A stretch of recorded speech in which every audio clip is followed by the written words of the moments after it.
மதுரை மீனாட்சி அம்மன் திருக்கல்யாண வைபவத்திற்கு வந்த பக்தர்களுக்கு கமகமவென விருந்து தற்போது ரெடியாகி இருக்கிறது. அந்த காட்சியை நம்மால் தற்போது காண முடிகிறது. உலகெங்கும் இருக்கக்கூடிய தமிழகர் அனைவரும் மதுரை சித்திரை திருவிழாவின் முக்கிய நிகழ்ச்சியான மீனாட்சி திருக்கல்யாணத்தை எதிர்பார்த்துக் கொண்டிருக்கும் நிலையில் இந்த நிகழ்ச்சியில் பங்கேற்கும் ஏராளமான பக்தர்களுக்கு அறுசுவை விருது தற்போது ரெடியாகி இருக்கிறது. இது குறித்த கூடுதல் விவரங்களுடன் இணைகிறார் எமது செய்தியாளர் சக்திவேல் அவர்கள். சக்திவேல் வணக்கம். மதுரை மீனாட்சி அம்மன் திருக்கல்யாண வைபவத்தில் தற்போது உணவு தயாராகி இருக்கிறது. இது குறித்த கூடுதல் விவரங்களை தற்போது பகிரலாம். நிச்சயமாக வணக்கம் கோகிலா. மதுரை மீனாட்சி அம்மன் திருக்கல்யாணத்திற்கு 1.5 லட்சம் பக்தர்களுக்கு கோலாகலமான வெற்றிலை பாக்கு விருந்து மதுரை சித்திரை திருவிழா கொடியேற்றத்துடன் கடந்த ஏப்ரல் 19ஆம் தேதி தொடங்கியது. மீனாட்சி அம்மனுக்கு பட்டாபிஷேகம் நேற்று விமர்சையாக நடைபெற்றது. இதனைத் தொடர்ந்து விழாவின் 10ஆம் நாளான நிகழ்வான மீனாட்சி அம்மனுக்கு சுந்தரேஸ்வரருக்கும் திருக்கல்யாண வைபவம் வெகு விமர்சையாக சிறப்பாக நடைபெற்றது.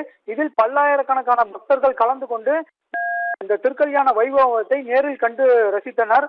அதற்கான ஏற்பாடு பணிகளை கோயில் நிர்வாகமும் அறநிலைத்துறையினரும் மேற்கொண்டுள்ளனர்.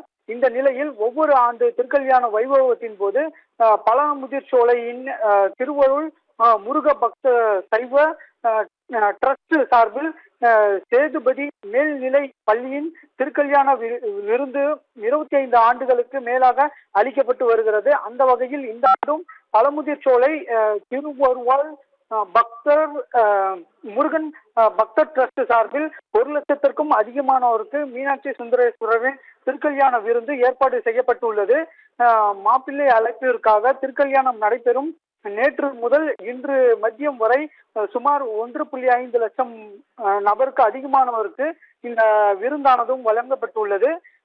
மேலும் இந்த விருந்தில் பொங்கல், கேசரி, வடை தயாரிப்பதற்காகவும் இந்த திருக்கல்யாண விருந்தில் பின்பு, அதாவது காலை உணவில் இருந்து பொங்கல், இட்லி, கிச்சடி, வடை, மதியம் தயிர் சாதம், தக்காளி சாதம், சாம்பார் சாதம், வெஜிடபிள் ரைஸ் என்று உள்ளிட்ட 6 வகையான அறுசுவை விருந்துகளும் அளிக்கப்பட்டுள்ளது.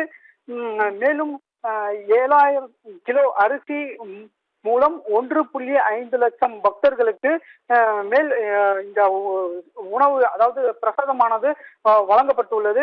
நீண்ட வரிசையில் காத்திருந்து பொதுமக்கள் சுவாமி தரிசனத்திற்கு பின்பு இந்த உணவினை விருந்தில் கலந்து கொண்டு சென்றுள்ளனர்.